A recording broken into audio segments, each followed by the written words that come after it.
All amigos, and possible amigos, my name is Tam316, and welcome back to another reaction video, and welcome my 6th reaction to Charlie Brooker's Weekly Wipe. So this was not at all what was supposed to come out today.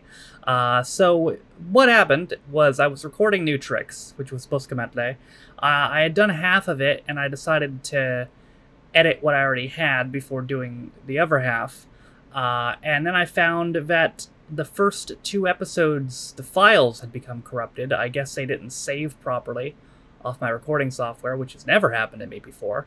But that's annoying. I'm not sure if I'm going to be able to fix them or not. If not, I'll have to re-record them, which is double annoying. So I'm pushing that to later in the week, mainly because I'm annoyed with it. Reading Your Comments should still come out tomorrow, and Commercials 20 should still come out on Monday. But for today, we're going to do this. So I had just started up Series 1, Episode 6. Turns out that episode is just a compilation episode recapping stuff that happened throughout the first series. So we're going to skip that one and do Series 2, Episode 1 instead.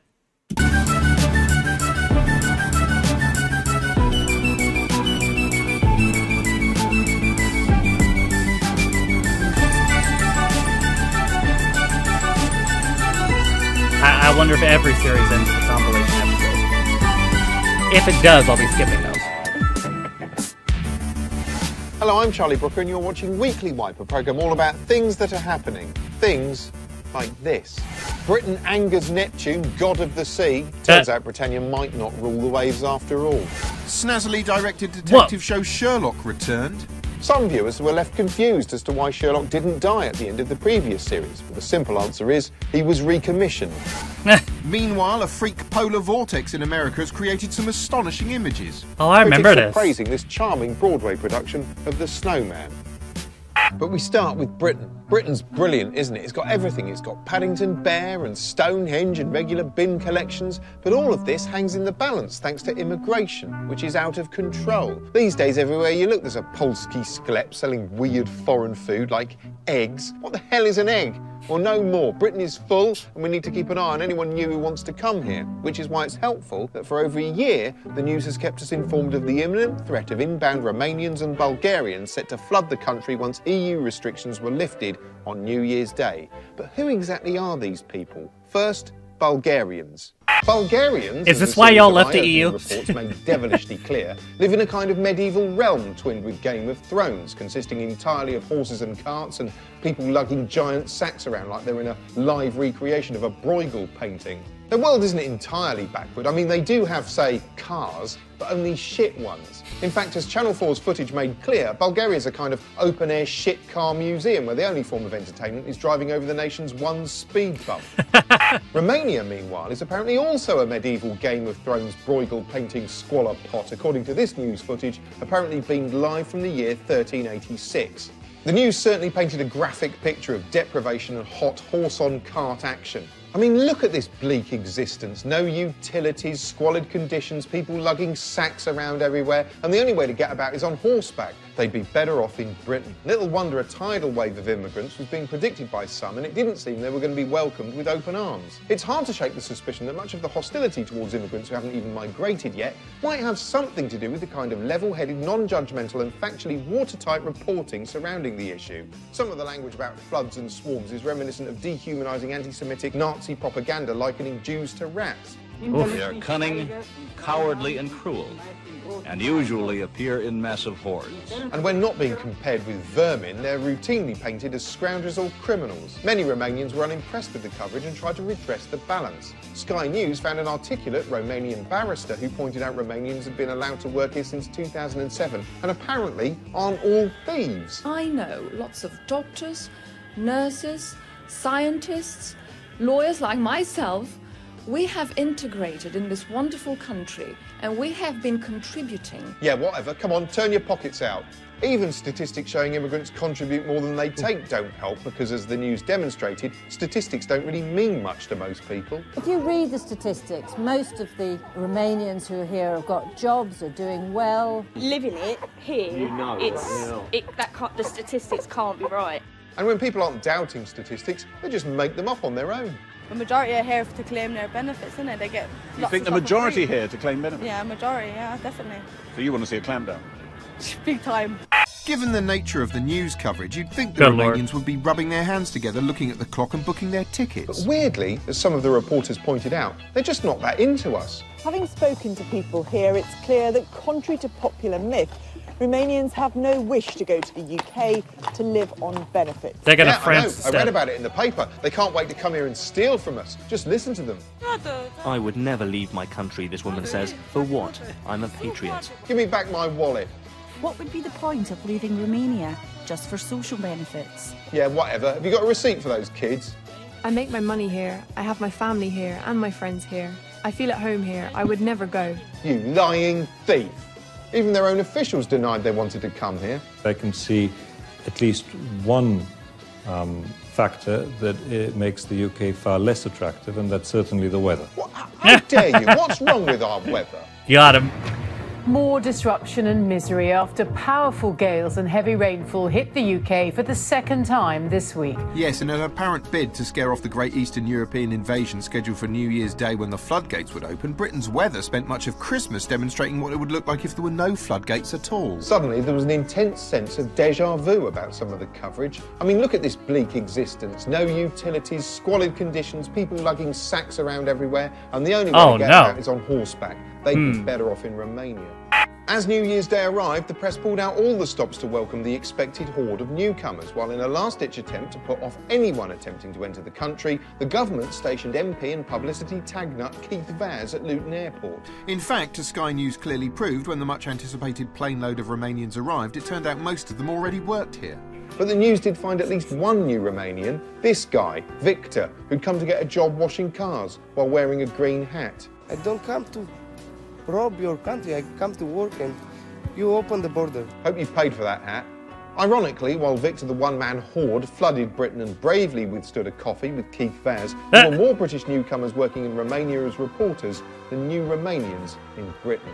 Anyway, now the country is ruined. I miss the traditional British way of life, you know, before we had the Bulgarians and the Romanians, and the Polish and the Russians and the Australians, and the Kurdish and the Turkish, and the Bengalis and the Pakistanis and the Indians and the West Indians and the Africans and the Huguenots, and the Jews and the Normans and the Vikings and the Angles and Saxons and the Romans and the Jutes, and those bloody Celts who were first in the door, the foreign f***ing idiots. It's been downhill ever since. Still, who cares what I think about immigration? Let's ask a foreigner, specifically US comedian and shambles Doug Stanhope. Oh, no. Here's his view.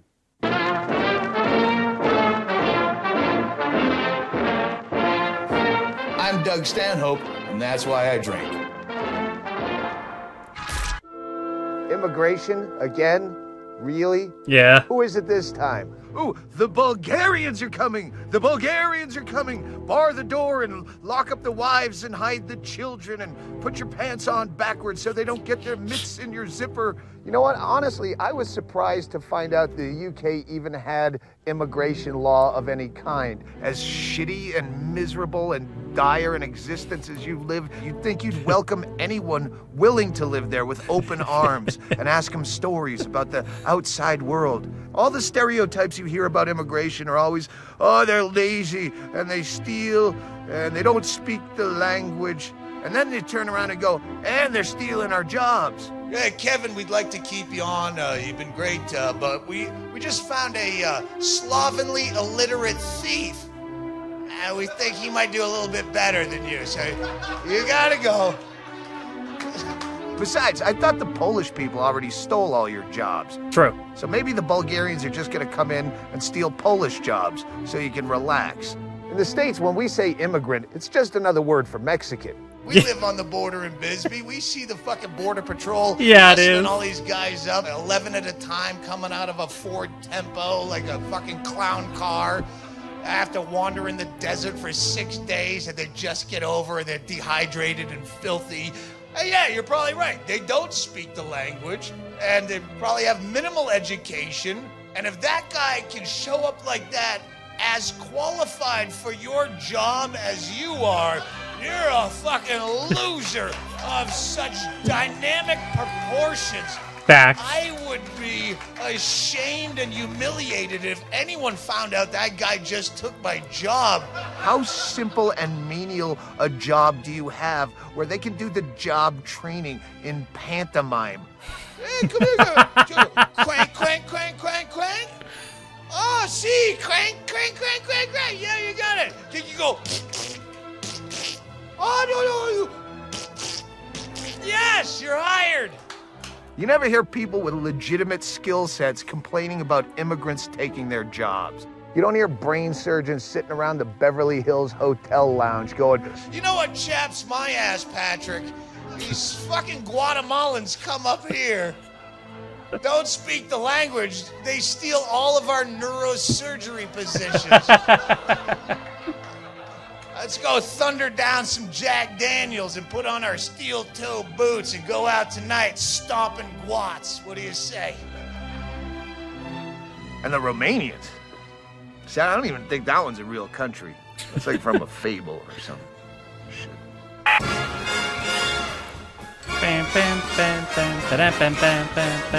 Reality and grisly prick observation chamber celebrity Big Brother kicked off once again with a star-studded lineup.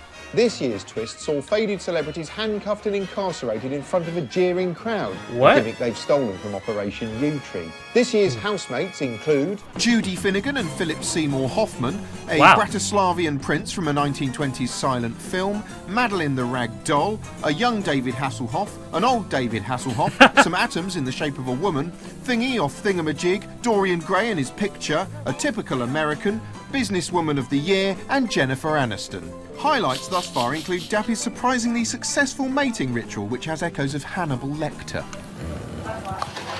It's too early to say which ones are worth hating and which ones aren't worth hating yet, so you're best off hating all of them and then retrospectively withdrawing some of that hate if they break down or die or piss in Dappy's cornflakes. How'd they get Philip Seymour Hoffman on that? Food! And with the horse meat scandal behind us, the new year got off to a grisly start. As the Chinese branch of Walmart discovered its donkey meat was tainted with fox. No! These days, you just don't know what the fox you're eating. The sad news was expertly reported on the slightly odd Blue Ocean network, anchored by the world's first Lego human. A man that bought a package of what he thought was donkey meat at a local Walmart turned out to Bro, be that hair is fox not meat real. Instead. Talk about Fox News.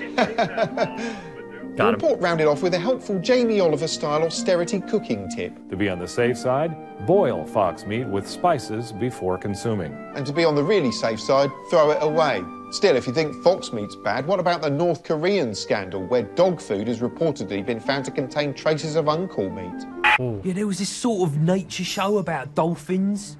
It was just like a normal natural history programme, but set underwater. Sort of like Finding Nemo, but if fish were real.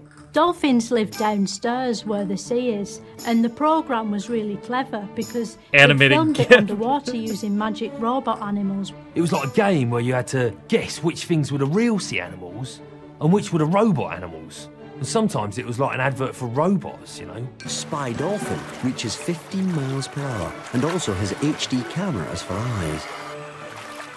Thing is, the robot sea animals were so sophisticated, they were loads more interesting than the real sea animals. So some of the sea animals got jealous and attacked the robot sea animals. It was like a war between robots and the sea, which is something I didn't expect to see in my lifetime, if I'm honest. But then I was surprised when Wi-Fi came out, so maybe that's just me.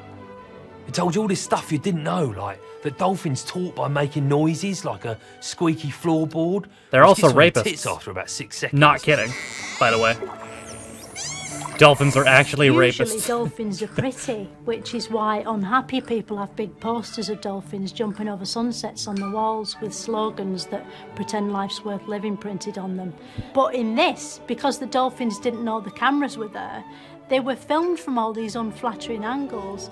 So you saw that dolphins are actually sort of ugly, like a grey undersea pig. You wouldn't want that on your wall.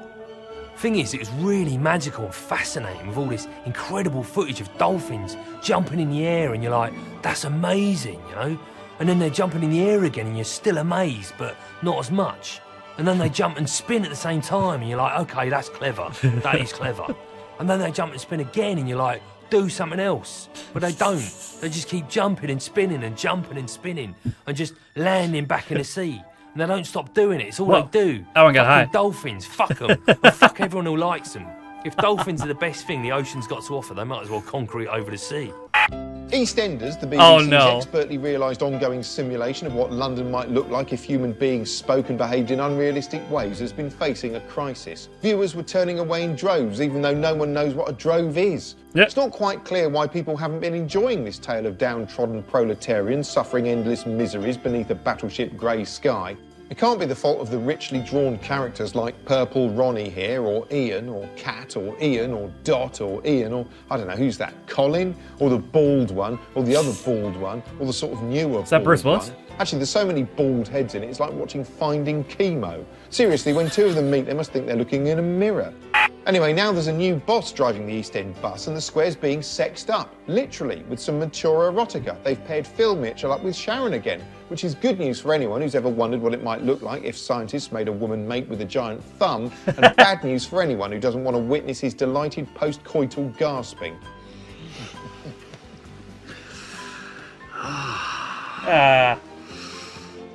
Just old times, eh?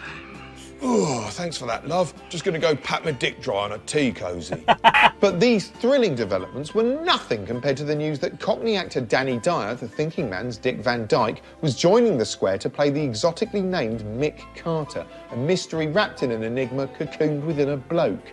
Git Carter has purchased the Queen Vic, an iconic Walford landmark used for absorbing meaningful looks from characters, as well as housing countless brooding grudges and impromptu shouting contests. Oh, shit. Oh. What? Whoa! Swear down, touch me again and I will rip your bits off. Despite buying the Vic late in the afternoon on Christmas Day, Carter apparently had a licence to sell alcohol granted by the 27th, which makes Walford Council more efficient than the Nazis. Contrary to popular opinion, Danny Dyer can act, although he seemed uncertain at first, openly asking other cast members how he should perform each scene. I was thinking, how do I play this?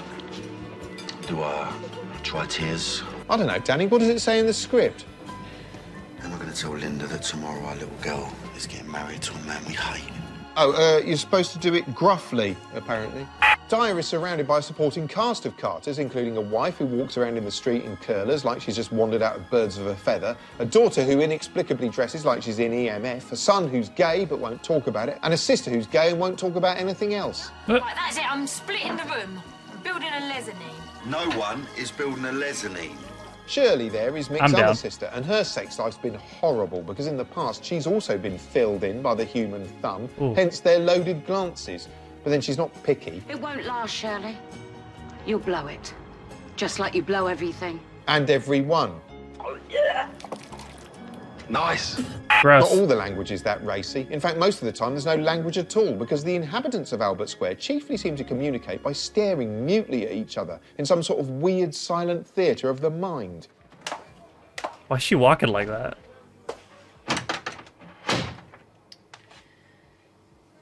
You got ants in your pants? Prompt!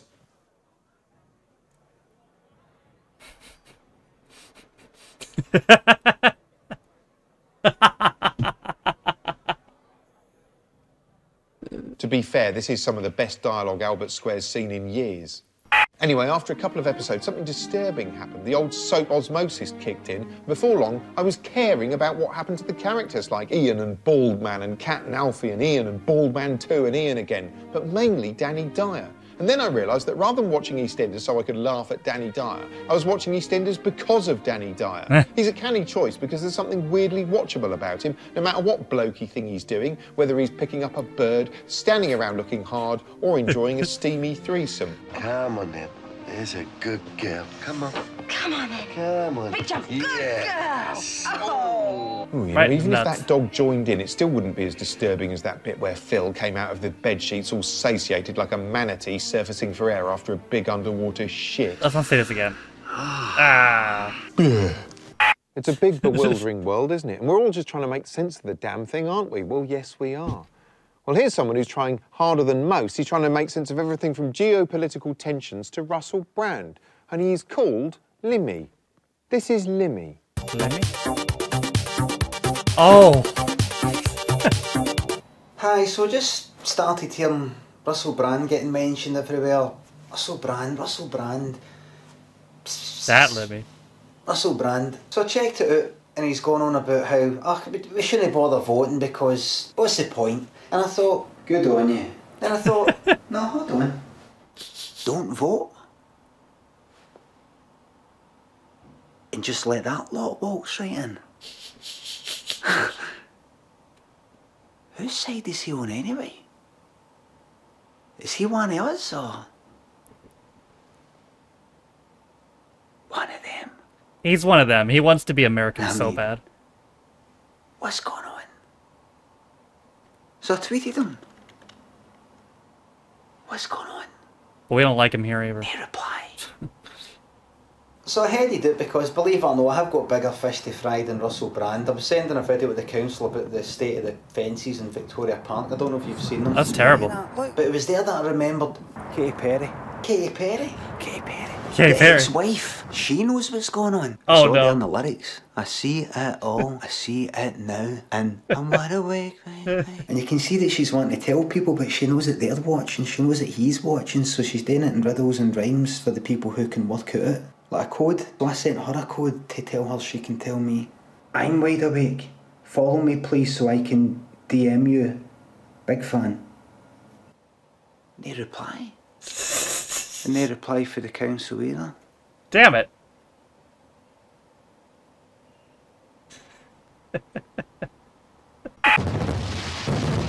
The new year began as it always does, with mankind declaring war on the sky and exciting news reports of world leaders delivering inspiring words of hope in their thrilling New Year's speeches.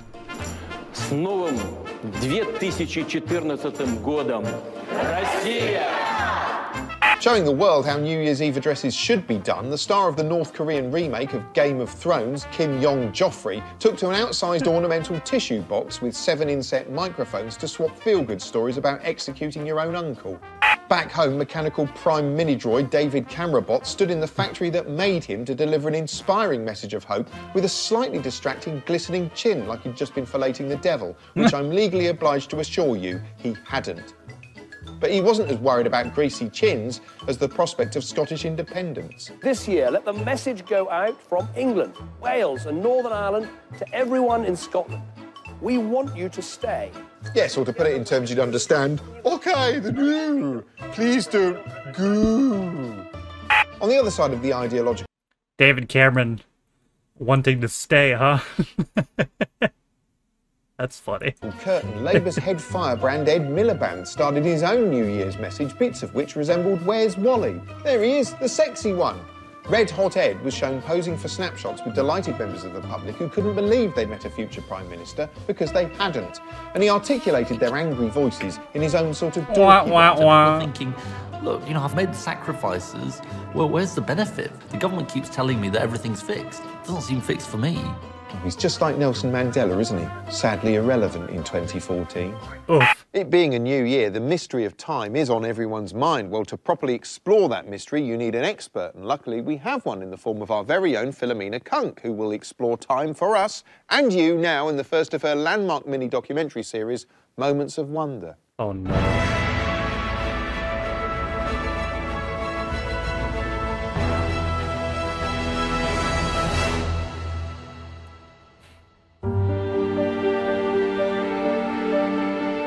Time is precious, but it's not like other precious things. You can't hold it like a necklace or taste it like money.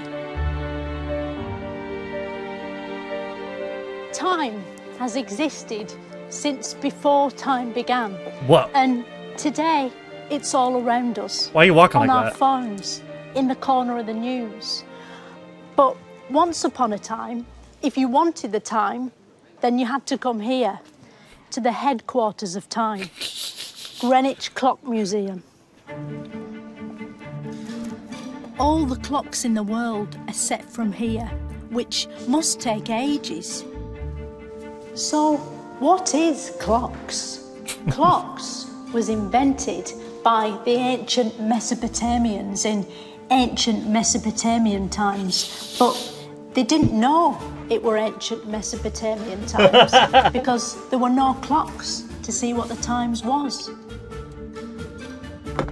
Because of the shape of clocks, you might think that time goes in a circle, but it actually goes in a line. This is the famous Greenwich Meridian line, named after the band Marillion, who were named after this line. Every day that's ever happened starts exactly here, coming out of that time transmitter and running along this metal line on the ground. That's why this is the only place in the world where I can be in the past and the future, with the present running right up through my middle bits. No wonder time is such a mystery. Literally no one can understand it apart from science men. One science man who knows all about time is this science man. Hello, science man, who are you? I'm Dr. Stuart Clark. I'm an astronomy writer and a fellow of the Royal Astronomical Society. What is time? We don't actually know. There are a couple of possibilities. Either time could be a physical thing that flows like a river, or it could be more of a psychological thing. When you say it's like a river, what do you mean? I mean that time it flows like the water in the river, and that the events in our lives are like things in the river that water encounters. Like fish and stuff. Yes. You know when you store time on a clock, how do you get it back out again? Because when I was winding my watch up, I accidentally put it forward, so I'd got 2 hours more in my clock. But then I put it back. But I thought, is it still in there? Is the time still in the clock? So your watch doesn't actually measure time? Well, it does, because it's accurate. It measures the oscillation of a crystal. And the change in the physical state of that crystal has to happen in what we call a certain amount of time. So from one moment to another, physical systems everywhere in the universe changes its state. And that change takes place in what we call time. And that's the only way we can infer the existence of time. But actually what time is, we don't know. Right. So, even the people who understand time don't understand what time is. It'll always be an unknowable mystery, like why the seasons change or how a telephone works. Next time on Moments of Wonder, I'll be asking, what are these? Oh, God. And why are they everywhere? God damn it. Not again. Gambling! And in a chilling online bingo advert, What the hell? London is invaded by pop giant Mel B, clomping through the streets like Godzilla Zigar, terrifying pedestrians with the biggest camel toe in history. Not that it's that unusual a sight. The city is full of massive twats. Whoa. Actually, I don't know why they've shown her playing bingo in the city. It's not a place anyone associates with huge, destructive idiots mindlessly gambling and crushing the man on the street. She is massive. You think I'm massive? Get a load of this jackpot. Looks like someone's sitting on a full house. Got it. Bingo joke. Yeah, I got it.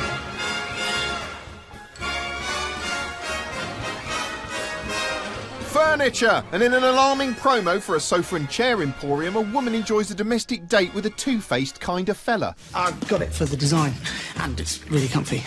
That and the fact that we saved a bundle. Would you like some popcorn? What's worrying is he comes across like he's suffering from a split personality disorder. I like a man that's cost-conscious. You can thank me later. Would you like me to take your coat? I'll wear your skin like a coat.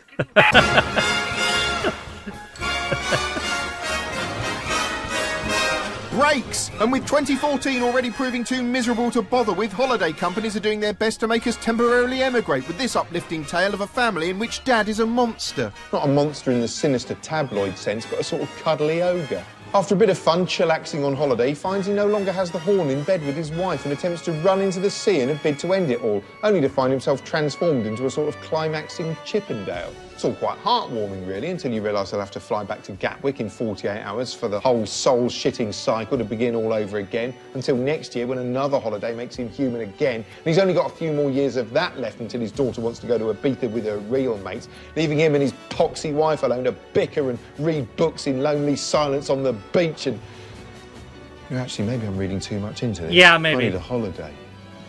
Well, Well, that's all we've got time for this week. Till next time, go away. No.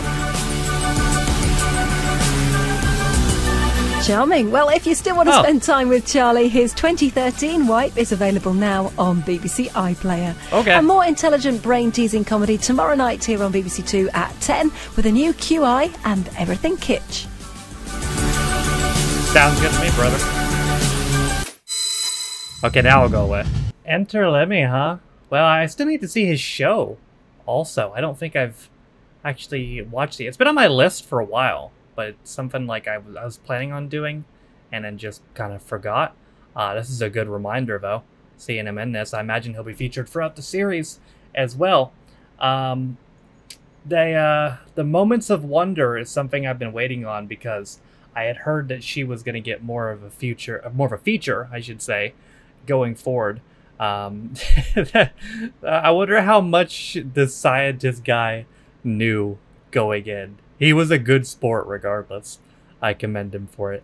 So yeah, if every series ends with a compilation episode, then we'll just skip that, because I mean, literally I watched the beginning of the episode 6 of series 1. It was just going through what we had already seen. So I mean, no point in seeing that. Hold on a minute. Let me see if there's a compilation episode at the end of every series. Charlie Brooker's Weekly Wipe. Oh, it doesn't say. It doesn't say. Let's see. For some reason, the Weekly Wipe, the Weekly Wipe Wikipedia episode, Wikipedia channel, or Wikipedia article, that's the word I'm looking for, gives a list of screen wipe episodes instead of weekly wipe episodes. That's kind of weird. See, I don't know. But regardless, again, I'll see if I need to completely re-record new tricks, or if I can save it, or if I'll have to recruit part of it. That should come out later in the week. Schedule for the rest of the weekend should still be the same. Reading your comments tomorrow. Commercials 20 on Monday. But that's it for me today. I hope you guys enjoyed it. Thank you guys for watching. If you liked the video, be sure to leave it a like. If you didn't like it, don't. If you want to follow any of my social media links, my Twitch, where I stream every single day, and all the rest there on the video description down below. Those names, all my Patrons. If you didn't know, you can be a patron of me for as little as $1 or £1. You get extra direction videos, as well as a reading concept a day early, sometimes more. With that being said, though, my name is Tam. It's been my 6th reaction Charlie Brooker's Weekly Wipe, and I'll see you guys next time. Bye.